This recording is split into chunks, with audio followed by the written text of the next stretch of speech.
Congress get so rich on their congressional salaries? Is there a dirty little secret? And while we're on the topic of dirty little secrets, what about Warren Buffett? There may be a lot more to the so-called fiscal hero and friend of President Obama when the curtain gets peeled back. All this in a mind-blowing new book. The book is called Throw Them All Out. Its author, Peter Schweizer, joins us. Good evening, Peter.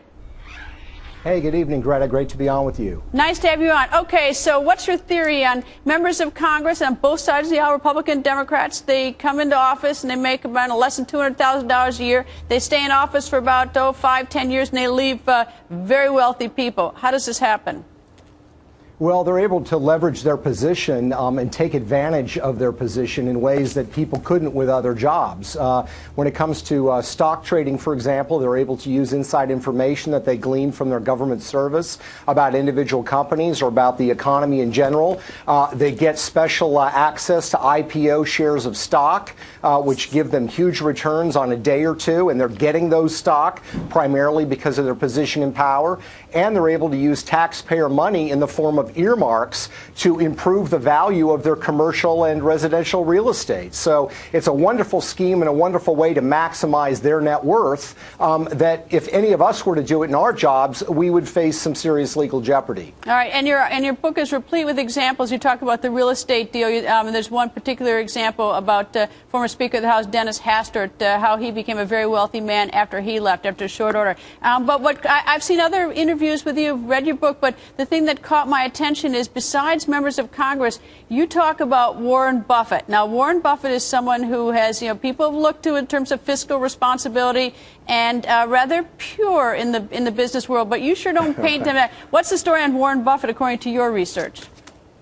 Well, Warren Buffett was an advisor to the Obama administration in early 2009 and also a little bit to the Bush administration before on the financial crisis. He wrote a 5-page letter and was an advisor in setting up what became the public-private partnership to bail out the banks, which was announced in the end of March 2009 by Treasury Secretary Tim Geithner.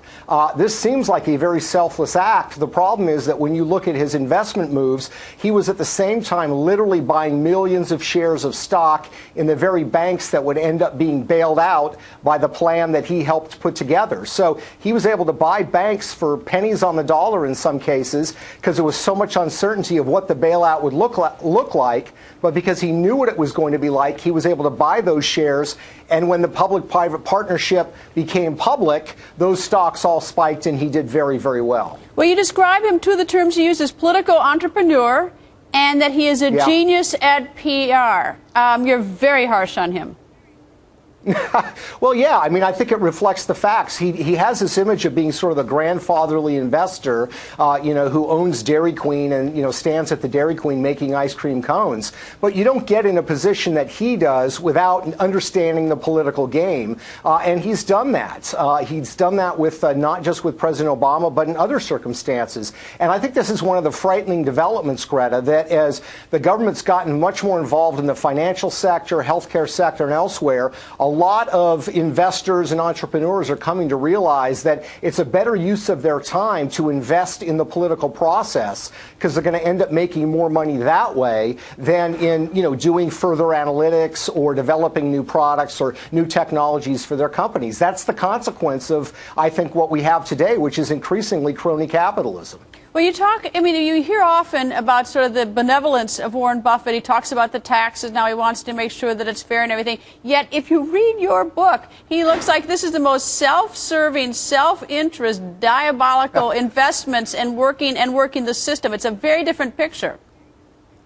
Well, it is, and I think it reflects really the reality. I mean, if you look at the Berkshire Hathaway reports on investments, they're very harsh on the bailout and saying that, these banks that were weak and companies that were weak should have, been more financially sound. What they omit, of course, is that companies that he had large equity in received $90 billion worth of bailout money.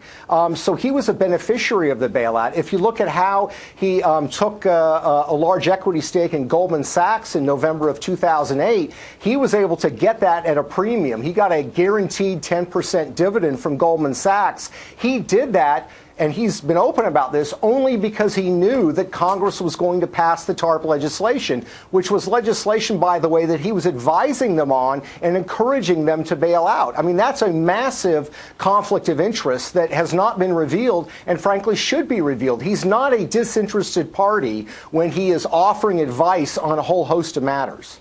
Did you call him and ask him, I mean, in writing the book, did you give him a chance to respond to these allegations? Yes, I contacted his office, and I was told that, he has done nothing illegal, that there's nothing unethical in their mind about it, and their belief that, he tries as best as he can to, serve his country with wisdom and advice. And I think that's fine. I think that's great. But when you're buying bank stocks at the same time that you're structuring the bank bailout, that's a problem that most other people, other than Warren Buffett, would have a serious PR problem with. But because of his image, he's generally given a free pass on this. Peter, thank you. Thank you. As noted.